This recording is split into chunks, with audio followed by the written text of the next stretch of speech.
Nuestro Padre Jesús Nazareno, sinasamba ka namin, pinipintuho ka namin, aral mo ang aming buhay at kaligtasan. Nuestro Padre Jesús Nazareno, iligtas mo kami sa kamatayan. Ang krus mong pinamatayan ay sagisag ng aming kaligtasan. Nuestro Padre Jesús Nazareno, dinarangal ka namin. Nuestro Padre Jesús Nazareno, inulwalhati ka namin. Nuestro Padre Jesús Nazareno, inarangal ka namin. Nuestro Padre Jesús Nazareno, inulwalhati ka namin.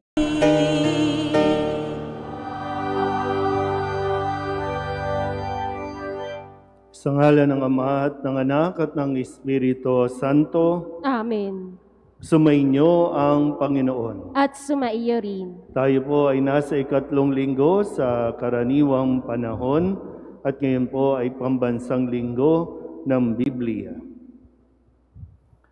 Mga kapatid, aminin natin ang ating mga kasalanan upang tayo'y maging marapat gumanap sa banal na pagdiriwang.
Kaawaan tayo ng makapangyarihang Diyos, patawarin tayo sa ating mga kasalanan at patnubayan tayo sa buhay na walang hanggan. Amen.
Sasalamatan ka namin dahil sa dakila mo ang pinapurihan.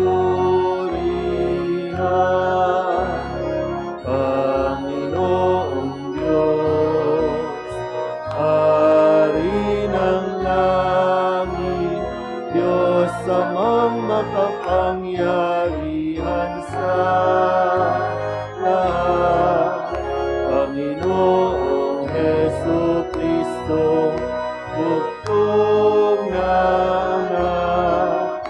Panginoong Diyos ko, Tero ng Diyos, Anak ng Ama.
Sapagkat ikaw lamang ang banal at ang kataas-taasan.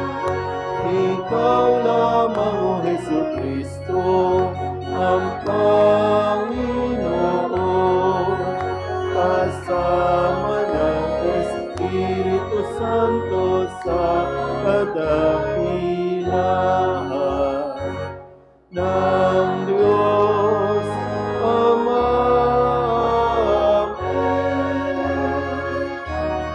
Ng Diyos Ama.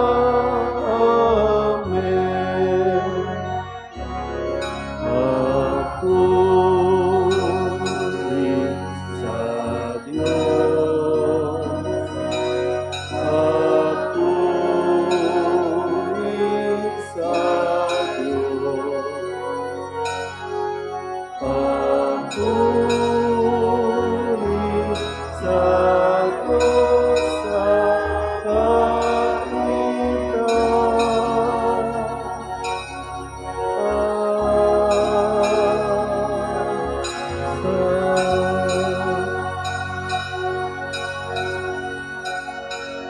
Manalangin tayo.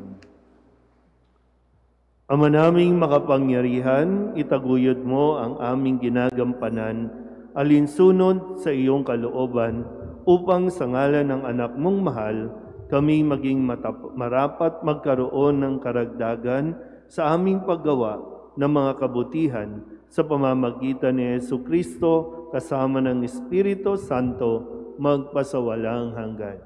Amen. Nakabalik sa Israel ang mga Hudyo mula sa pagkakatapon sa Babylonia. Ipinagdiwang nila ang araw na ito sa pakikinig sa mga utos ng Diyos.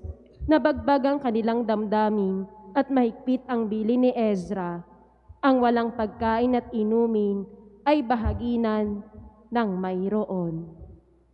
Pagbasa mula sa aklat ni Jeremias. Noong mga araw na iyon, kinuha ni Ezra na saserdote ang aklat ng kautusan. Dinala niya ito sa kapulungang binubuo ng mga lalaki, babae, at mga batang may sapat ng gulang at pangunawa.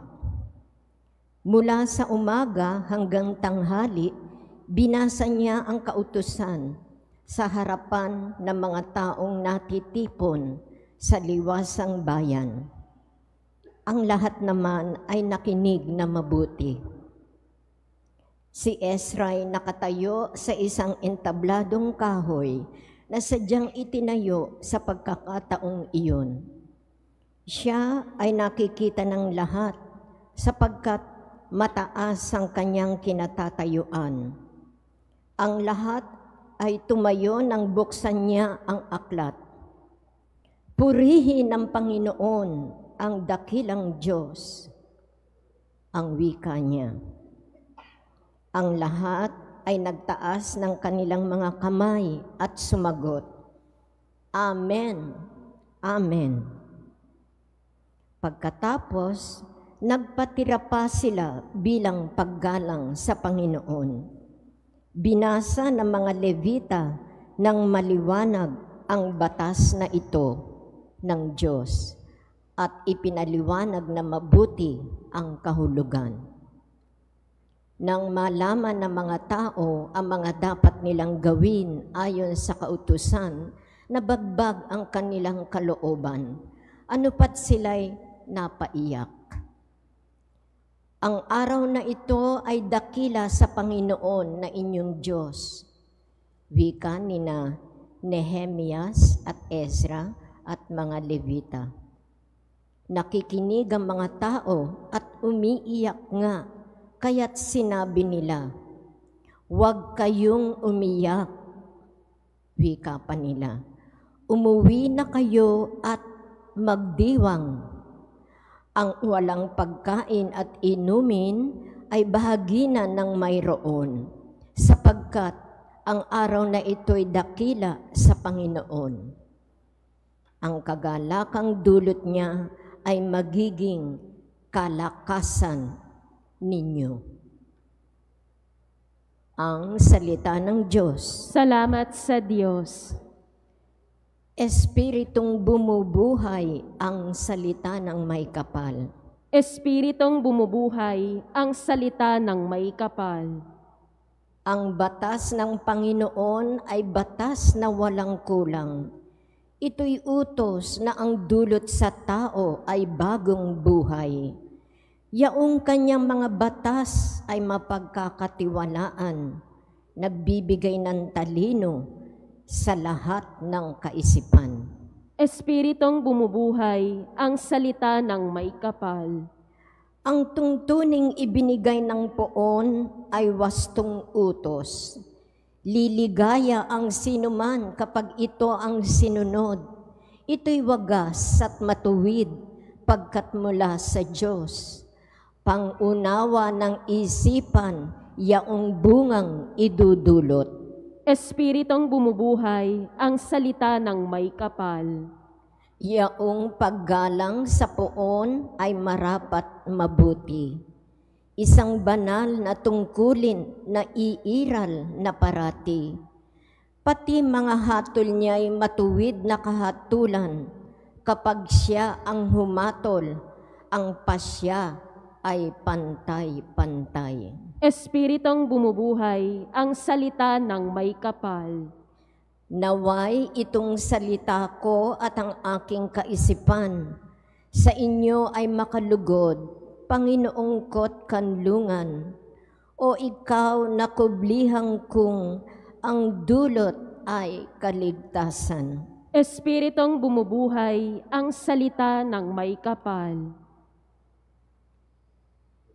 Hinihikayat ni San Pablo ang mga taga-Korinto na magpahalaga sa sari-saring kaloob ng Diyos sa kanilang pamayanan, samantalang itinataguyod nila ang pagkakaisa ng lahat kay Kristo. Pagbasa mula sa unang sulat ni Apostol San Pablo sa mga taga-Korinto. Mga kapatid, si Kristo'y tulad ng isang katawan na may maraming bahagi, bagamat binubuo ng iba't ibang bahagi, isa pa ring katawan. Tayong lahat, maging Hudyo o Griego, alipin man o malaya, ay bininyagan sa isang espiritu upang maging isang katawang. Tayong lahat ay pinainom sa isang espiritu. Ang katawan ay binubuo ng maraming bahagi at hindi ng isang bahagi lamang. Kayong lahat ang iisang katawan ni Kristo at bawat isa'y bahagi nito. Ang salita ng Diyos. Salamat sa Diyos.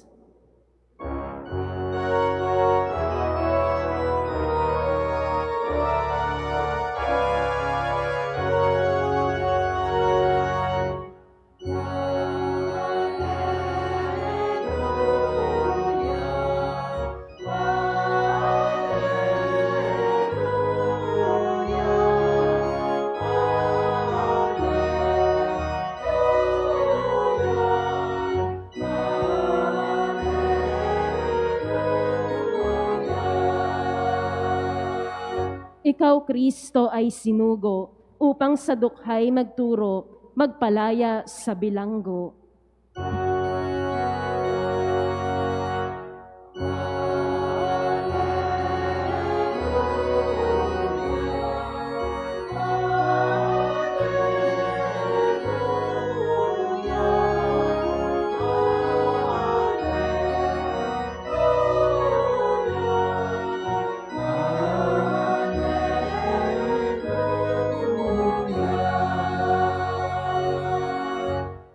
Sumainyo ang Panginoon. At sumaiyo rin. Ang mabuting balita ng Panginoon ayon kay San Lucas. Papuri sa iyo, Panginoon.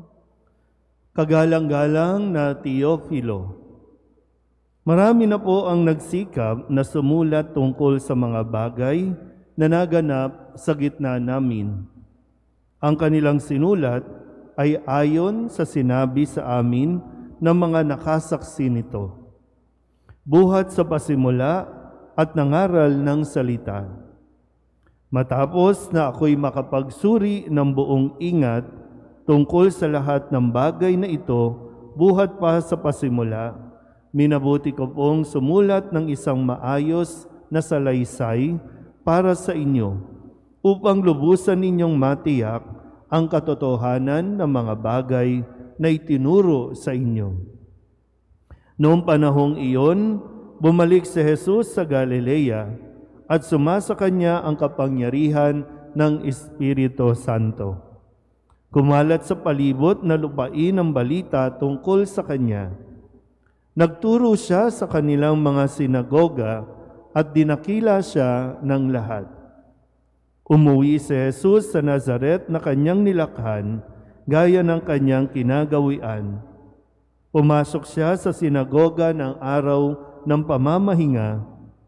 Tumindig siya upang bumasa at ibinigay sa kanya ang aklat ni Propeta Isaías. Binuksan niya ang aklat sa dakong kinasusulatan ng ganito, "Sumasa akin ang Espiritu ng Panginoon, sapagkat tinirang niya ako upang ipangaral sa mga dukha ang mabuting balita. Sinugo niya ako upang ipahayag sa mga bihag na sila'y lalaya, at sa mga bulag na sila'y makakakita, upang bigyang kaluwagan ang mga sinisiil at ipahayag ang pagliligtas na gagawin ng Panginoon." Nilulun niya ang kasulatan at matapos isauli sa tagapaglingkod, siya'y naupo. Nakatitig sa kanya ang lahat ng nasa sinagoga at sinabi niya sa kanila, "Natupad ngayon ang bahaging ito ng kasulatan samantalang nakikinig kayo." Ang mabuting balita ng Panginoon. Pinupuri ka namin, Panginoong Hesukristo. Isang magandang umaga po sa inyong lahat. Tayo po ay nasa ikatlong linggo sa karaniwang panahon at ngayon po ay ating ipinagdiriwang ang pambansang linggo ng Biblia o National Bible Sunday. Ang Biblia, ang pinakamahalagang libro na dapat na mayroon tayo. Mayroon ba kayong Biblia sa bahay? Sigurado? Kailan ninyo huling binuklat ang Biblia? Pag-uwi ninyo, linisan nyo naman ha.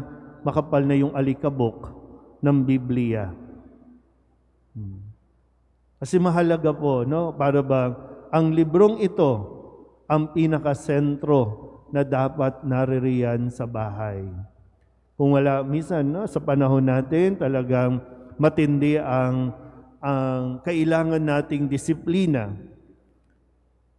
Kasi sa dami ng pinapanood natin sa telebisyon, sa dami ng makikita mo sa social media, yung pag-i-scroll nga lang natin, di ba, no? Di mo namamalayan, 1 oras ka na palang scroll ng scroll, no? Hanap ka ng hanap na mapapanood o kung ano man. Pero bakit tayo bilang mga Katoliko napakatamad nating magbasa ng Biblia? Kapag nag-check tayo ng mga social media, dilat na dilat tayo, no? Gising na gising tayo. Pero kapag magbubuklat ka ng Bible, pagbuklat mo pa lang, tulog ka na. Nakakaantok, no? Nakakaantok. Pero ganun pa man, parating nandito yung panawagan sa ating lahat bilang mga Katoliko, magbasa tayo ng Biblia. Bagamat hindi po ito nakasulat, no, sa Bible mismo na magbasa ka ng Biblia. Kasi lagi po, no, lagi itong ginagamit sa atin na kapag hindi nakasulat sa Biblia, huwag nating paniwalaan. Pag hindi nakasulat sa Biblia, huwag nating gawin. Pero ang Biblia po, bagamat ang tawag natin ay libro, pero ay pinagsama-sama, compilation ng mga scrolls, ng mga sulat, ng mga kaganapan o mga pangyayari. Kung paano kumilos ang Diyos, kung paanong naging tapat ang Diyos sa kabila ng pagiging hindi tapat ng mga tao. Tingnan niyo po yung, kung babalikan natin, no? Sabi sa Salmon Tugunan, di ba, no? Espiritong bumubuhay ang salita ng may kapal. Sabihin niyo nga, salita. Ano ba? May problema ba kami sa audio? Sabihin niyo nga, salita. Yan. Pag sinabing salita, yan ay ang Diyos. Kaya nga sinasabi sa atin, ang Diyos, ang salita, nagkatawang tao. Naging tao. Hindi na lang basta salita. Pero ito ang bumubuhay sa atin. Kaya pwedeng tingnan natin, bakit malungkot ang buhay? Bakit matamlay ang buhay natin? Kulang tayo sa salita. Tingnan nyo nga yung mga katabi ninyo. Baka kulang lang sa salita. Kasi ang salita, ang siyang gabay natin. Ang salita, ang siyang bumubusog sa tao. Siya ang kukumpleto sa tao. Magkakaroon ng contentment ang isang tao basta't nasa kanya ang salita. Ang salita ay si Kristo. At sa Ebanghelyo, ipinahayag mismo na siya ay sinugo. Sumasa kanya ang Espiritu Santo para ipahayag sa mga dukha ang mabuting balita upang ipahayag sa mga bihag na lalaya ka na, upang ibalik, no, sa mga bulag ang kanilang mga paningin. Kung titingnan lang talaga natin, kung babasahin lang talaga natin. Kaya nga, sa unang pagbasa, di ba, no, sa aklat ni Propeta Nehemias, naiyak pa sila. Nung ipinapahayag ni Esdras yung kasulatan na naglalaman ng kautusan ng Diyos, naiyak pa sila. Kasi doon nila na-realize na mahal sila ng Diyos. Kahit na nagtataksil ang tao, ang Diyos nagiging tapat, kaya naiyak na lang sila. Sa atin, no? Linggo na nga lang, ito na nga lang yung pagkakataon, makarinig ka ng salita ng Diyos, unang pagbasa pa lang, tulog na.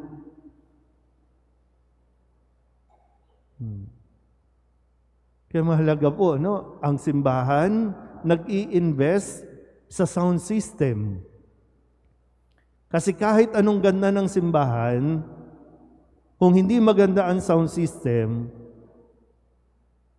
nauuwi lang sa, ano ba nangyari? Ano bang ginawa natin? Ano bang narinig ko sa Diyos? Puro ngaw-ngawong. Lagi ko, from time to time, chine-check ko, no, okay pa ba ang sound system? Okay pa ba ako magsalita? Nung nagsimula ako magkaroon ng Bell's palsy, tinitiyak ko, ano ba, naiintindihan pa ba ako na magsalita? Ngayon ba, no, talagang kailangan i-emphasize ko yung bawat salita kasi naiintindihan ba pag nagbabasa ako? Kasi baka kailangan magpahinga. Kasi magsasalita lang o magsasalita, hindi naman maintindihan. Pero salamat sa Diyos, kahit na may Bell's palsy, nakakapagsalita pa. Kaya po ako may face mask, no? Pero okay naman na, no? Pabalik na sa dati, no? Kasi kusa naman daw babalik. Yan, kahit sa mga lektor, no?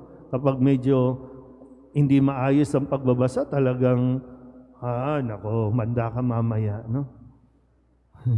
Kasi hindi na, tatayo ka lang dito, no? Kasi may responsibilidad ka. Pag tayo mo dito, kailangan na iintindihan, hindi lang yung basta basa ka lang ng basa.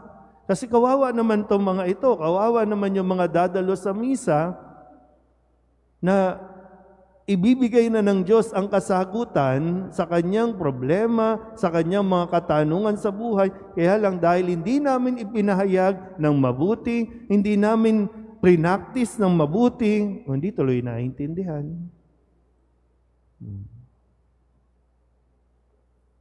Kaya sana po, no? Bahagi po ito na kailangan madisiplina ang ating mga sarili. Sa iyo din mismo, sa atin din mismo, makita mo ang kahalagahan ng pagbabasa na malaman mo kung ano ang mga sinasabi ng Diyos sa atin. At matatagpuan yan sa Biblia. Lahat nandiyan dyan. Maging ang pakikitungo natin sa ating kapwa, nandiyan dyan. Kaya nga sa ikalawang pagbasa, di ba, ang sabi ni San Pablo sa sulat sa mga taga-Korinto, hindi tayo hiwalay. Bagamat iba't iba tayo ng ginagawa, pero bahagi tayo ng iisang katawan. Hindi pwedeng, yung kanan walang pakialam sa kaliwa. Yung ulo walang pakialam sa katawan. Lahat, bagamat may kanya-kanyang ginagampanan, kahit nga sa pagdiriwang natin, ginagampanan ng choir, iba ang ginagampanan ng lay minister, iba ang ginagampanan ng sakristan, ng lektor. Pero ang isa sa kanila, kapag nagkamali o kaya hindi inayos ng tama ang kanilang mga gawain, apektado ang buong pagdiriwang. Diba? Gabay natin ito sa ating buhay. Kaya sana po, no? Sikapin natin. Kung sakali walang Biblia sa bahay, mag-invest ka rin ng Biblia. Kung kaya mong bumili ng mga mahal na gadget, sana po makabili ka rin ng Biblia. Amen? Magsitayo ang lahat. Ipahayag natin ang ating pananampalataya. Sumasampalataya ako sa Diyos amang makapangyarihan sa lahat, na may gawa ng langit at lupa. Sumasampalataya ako kay Jesucristo, iisang anak ng Diyos, Panginoon nating lahat. Nagkatawang tao siya lalang ng Espiritu Santo. Ipinanganak ni Santa Mariang Birhen, pinagpakasakit ni Poncio Pilato, ipinako sa krus, namatay, inilibing, nanaog sa kinaroroonan ng mga yumao. Nang may ikatlong araw na buhay na mag-uli, umakyat sa langit, naluluklok sa kanan ng Diyos amang makapangyarihan sa lahat, Doon magmumula ang paririto at hukom sa nangabubuhay at nangamatay na tao.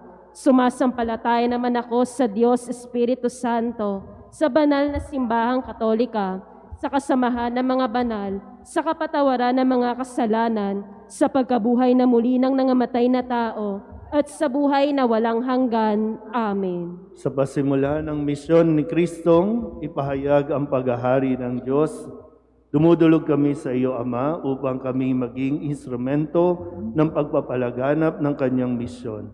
Buong tiwala kaming dumudulog sa iyo. Panginoon, dinggin mo kami. Panginoon, dinggin mo kami. Para sa mga namumuno sa simbahan, ipahayag nawa nila ng may tapang at paninindigan ang panawagan ng kaharian ng Diyos, ang magsisi sa kasalanan at mamuhay ayon sa iyong mga utos. Manalangin tayo. Panginoon, dinggin mo kami. Para sa mga pinuno ng aming bansa, masalamin nawa nila ang diwa ng kaharian ng Diyos, ang katotohanan at pag-ibig. Pagkapaglingkod nawa sila nang hindi iniisip ang pangsariling kapakanan. Manalangin tayo. Panginoon, dinggin mo kami. Para sa ating lahat na dumaranas ng pagsubok, bigyan mo nawa kami ng sapat na lakas na harapin ang mga hamon sa buhay sa pamamagitan ng aming pagkapit sa salita at katawang nagbibigay buhay. Manalangin tayo. Panginoon, dinggin mo kami. Para sa bawat mananampalatayang Kristiyano, maging sandigan, lakas at inspirasyon nawa namin ang iyong salita, O Diyos, nang kami maging banal at magkaroon ng buhay na walang hanggan. Manalangin tayo. Panginoon, dinggin mo kami. Para sa mga nagdadalamhati dahil sa pagpanaw ng kanilang mga mahal sa buhay, makatagpo nawa sila ng kalinga sa mga taong handang tumulong at dumamay sa kanila. Manalangin tayo. Panginoon, dinggin mo kami. Sa ilang sandali ng katahimikan, ating ipanalangin ang iba pang mga pangangailangan ng ating pamayanan, pati na rin ang ating pansariling kahilingan. Manahimik po tayo.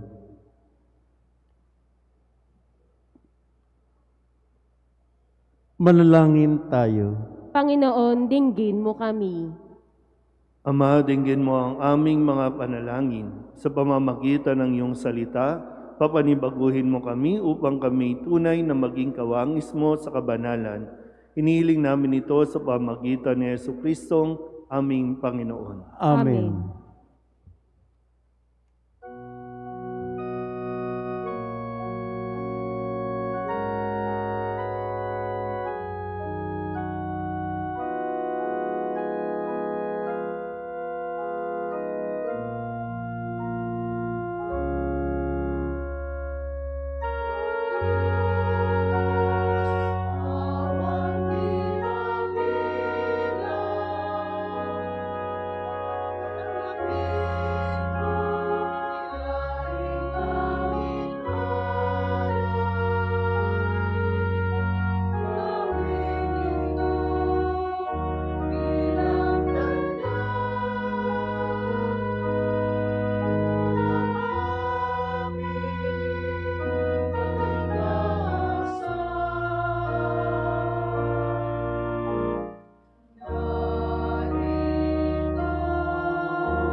Manalangin kayo mga kapatid upang paghahain natin ay kalugdan ng Diyos amang makapangyarihan. Tanggapin nawa ng Panginoon itong paghahain sa iyong mga kamay, sa kapurihan niya at karangalan sa ating kapakinabangan at sa buong sambayanan niyang banal.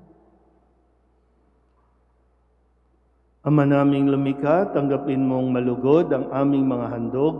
Ngayong ang kabanalan na iyong dulot, kami sumasamo sa iyo't lumuluhog upang kaligtas ay iyong ipagkaloob. Sa pamamagitan ni Jesucristo, kasama ng Espiritu Santo, magpasawalang hanggan. Amen. Sumainyo ang Panginoon. At sumaiyo rin. Itaas sa Diyos ang inyong puso at diwa. Itinaas na namin sa Panginoon. Pasalamatan natin ang Panginoong ating Diyos. Marapat na siya ay pasalamatan. Ama naming makapangyarihan, tunay ngang marapat na ikaw ay aming pasalamatan. Sa iyong kagandahang loob, kami iyong ibinukod upang iyong maitampok sa kadakilaan mong lubos. Kahit na ikaw ay aming tinalikdan dahil sa aming pagkasalawahan, gumawa ka pa rin ng magandang paraang may manguna sa amin para ikaw ay balikan. Kaya't ang iyong minamahal na anak ay naging isa sa mga taong hamak upang may kapwa kaming makapagligtas sa aming pagkapahamak at pagkaligaw ng landas. Kaya kaysa ng mga anghel na nagsisiawit ng papuri sa iyo, nang walang humpay sa kalangitan, kami nagbubunyi sa iyong kadakilaan.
Ama naming banal, ikaw ang bukal ng tanang kabanalan.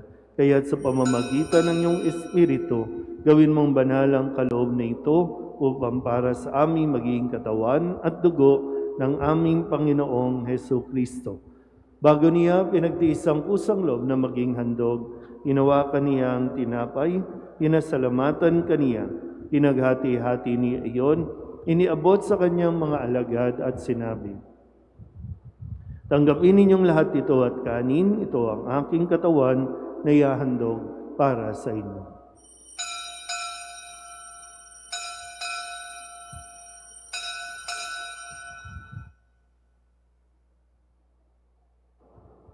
Gayun din naman, nung matapos ang hapunan, hinawakan niya ang kalis, muli kaniyang pinasalamatan. Iniabot niya ang kalis sa kanyang mga alagad at sinabi, "Tanggapin ninyong lahat ito at inumin. Ito ang kalis ng aking dugo, ng bago at walang gantipan, ang aking dugo na ibubuhos para sa inyo at para sa lahat, sa kapagpapatawad ng mga kasalanan. Gawin ninyo ito sa pag-alaala sa akin."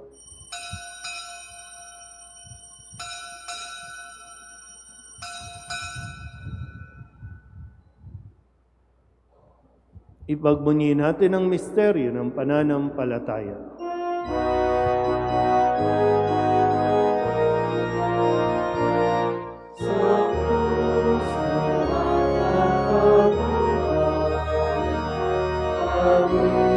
Natubos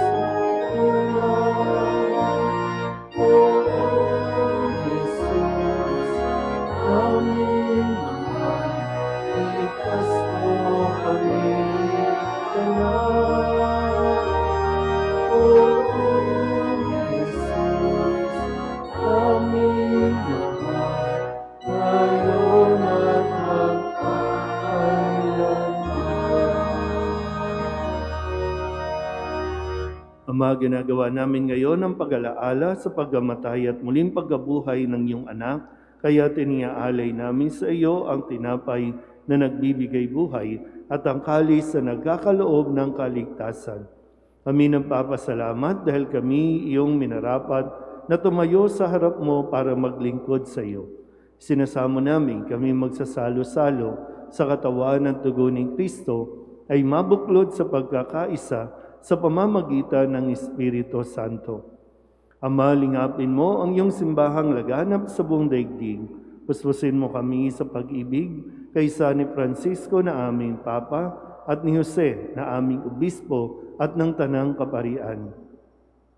Alalahanin mo rin ang mga kapatid naming nahimlay na may pag-asang sila'y muling mabubuhay, gayon din ang lahat ng mga pumanaw. Kawaan mo sila at patuloyin sa iyong kaliwanagan.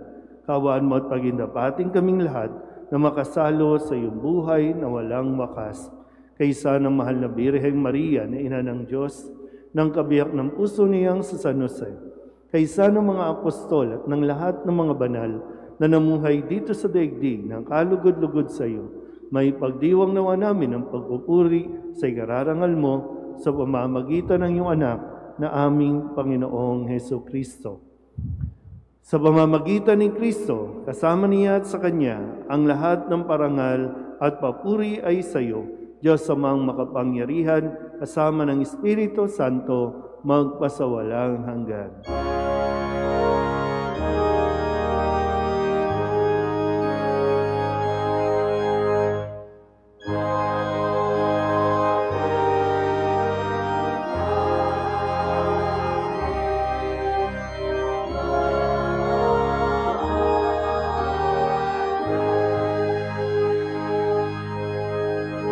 Sa tagubili ng manakagagaling na utos at turo ni Jesus sa Panginoon natin at Diyos, ipahayag natin ang lakas loob.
Inihiling namin kami iadya sa lahat ng masama, pagkalooban ng kapayapaan araw-araw, iligtas sa kasalanan at ilayo sa lahat ng kapahamakan, samantalang aming pinananabikan ang dakilang araw ng pagpapahayag ng tagapagligtas naming si Hesukristo. Sapagkat iyo ang kaharian at ang kapangyarihan at ang kapurihan magpakailanman. Amen. Panginoong Hesukristo, sinabi mo sa iyong mga apostol, kapayapaan ang iniiwan ko sa inyo, ang aking kapayapaan ang binibigay ko sa inyo.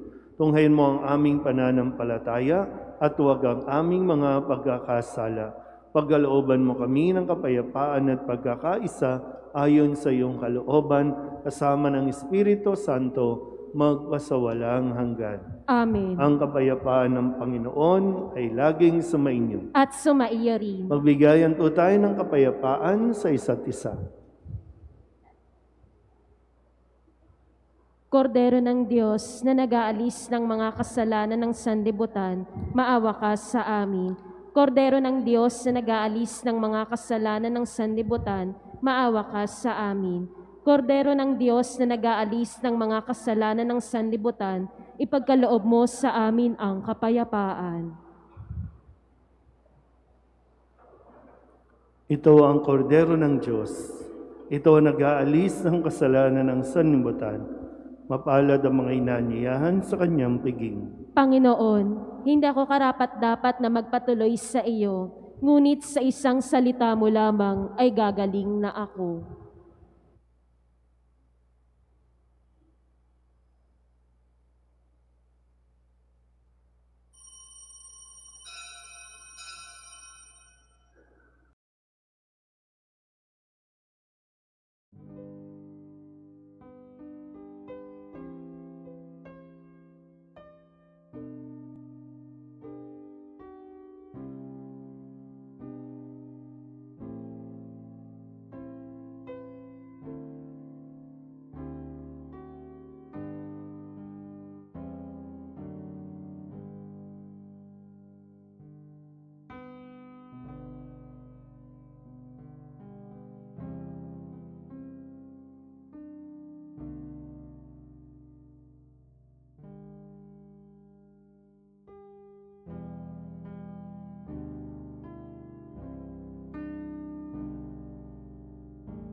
Ama naming mapagmahal, ipagkaloob mo sa aming pakikinabang sa iyong kagandahang loob na bumubuhay lagi.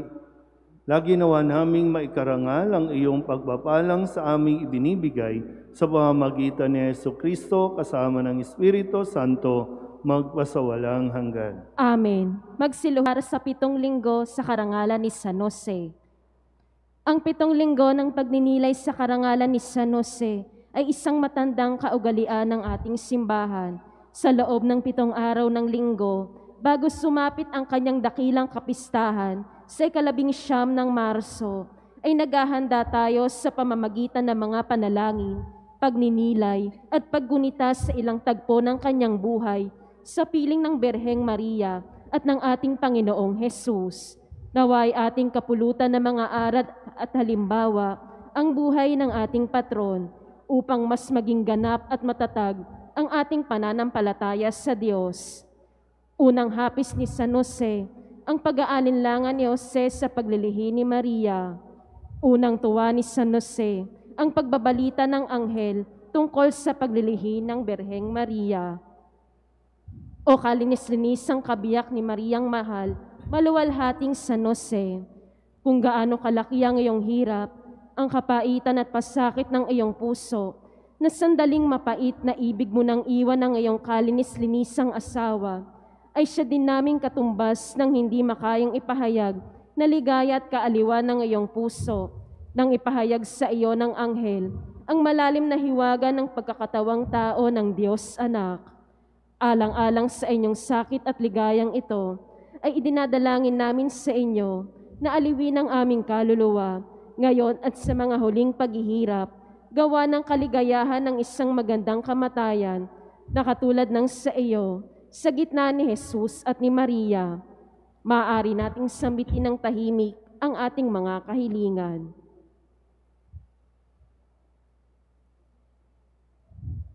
Ama namin sumasalangit ka, sambahin ang ngalan mo, mapasa amin ang kaharian mo, sundin ang loob mo dito sa lupa para ng sa langit. Bigyan mo kami ngayon ng aming kakanin sa araw-araw. Patawarin mo kami sa aming mga sala, para ng pagpapatawad namin sa mga nagkasala sa amin. At huwag mo kami ipahintulot sa tukso, at iadya mo kami sa lahat ng masama. Amen. Aba, Ginoong Maria, napupuno ka ng grasya, ang Panginoong Diyos ay sumasa iyo. Bukod kang pinagpala sa babaeng lahat at pinagpala naman ang iyong anak na si Jesus. Santa Maria, Ina ng Diyos, ipanalangin mo kaming makasalanan, ngayon at kung kami mamamatay. Amen. Luwalhati sa Ama at sa Anak at sa Espiritu Santo. Kapara nung una, ngayon at magpakailanman, magpasawalang hanggan. Amen. Paghahandog kay San Jose. O kaibig-ibig na banal, nakarapat-dapat sa lahat ng mga banal na dakilain at ipagbunyi, tawagin at parangalan ng katangi-tanging pag-ibig, likha ng kadakilaan ng iyong kabanalan at ng kataasan ng iyong kalwalhatian at ng kapangyarihan ng inyong pamamagitan. Sa harap ni Jesus na sa iyo'y pumili upang maging ama niya at ni Maria, na tumanggap sa iyo na maging kaisang puso, ay kinikilala ko kayo, O San Jose, na ikaw nga ang aking taga-ampon at tagapamagitan sa kanilang dalawa. Pinagtitibay ko na hindi kayo lilimutin kailanman, kundi bagkus pararangalan, igagalang at pupurihin sa lahat ng araw ng aking buhay. At pipilitin kong igalang kayo at dakilain ng iba. Idinadaing ko sa inyo na marapati mo pong ilawit sa akin ang iyong tanging pag-aampon, at ako'y tanggapin isa sa mga tapat mong lingkod. Tulungan mo po ako sa lahat ng aking mga gawain. Ipamagitan mo po ako kay Jesus at kay Maria. Ampunin mo po ako sa buhay, at huwag akong pabayaan sa oras ng kamatayan. Sienawa. Antifona. Yaong si Jesus na tumutungtong sa 30 taong gulang na ipinalalagay o kinikilalang inaring anak ni Jose. Ipanalangin mo kami, O San Jose, nang kami ay maging dapat sa mga pangako ni Kristong aming Panginoon. manalangin tayo. O Diyos, na sa hindi masaysay mong kagalingan, ay minarapat mong piliin si San Jose na maging kaisang puso ng iyong kabanal-banalang ina. Marapatin mo po, idinadalangin namin na yaong iginagalang at dinadakila naming tagapag-ampon dito sa lupa, ay maging tagapamagitan namin sa langit. Ikaw na nabubuhay at nagahari sa lahat ng panahon. Sienawa. Magsiupo muna sumandali para sa mga pamparokyang pabatid. Uwe, dumaan po muna kayo kay San Jose. Doon po ang daan para sa pahalik. Idulog ninyo sa kanya ang lahat ng mga tatay na kakilala ninyo, mga kapatid ninyong tatay na, mga naghahanap ng trabaho. At sa linggo, magdala po kayo ng mga kandila o kaya naman may available po dito sa ating parokya. Pwede kayong bumili para sa pagbabasbas ng mga kandila. Sumainyo ang Panginoon. At sumaiyo rin. At pagpalain kayo ng makapangyarihang Diyos, Ama at Anak at Espiritu Santo. Amen. Tapos sa banal na misa, humayo tayo sa kapayapaan ni Kristo. Salamat sa Diyos. Magandang umaga po.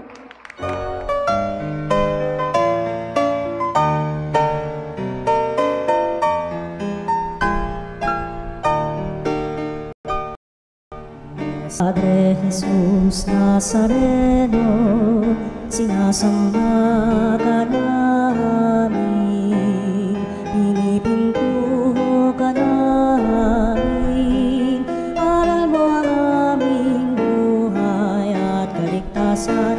Nuestro Padre Jesus Nazareno, iligtas mo kami sa kamatayan, ang krus mong pinamatayan ay sagisag ng aming kaligtasan. Nuestro Padre Jesus Nazareno, dinarangal ka namin.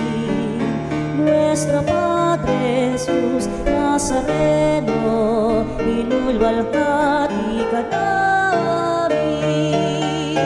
Nuestro Padre Jesus Nazareno,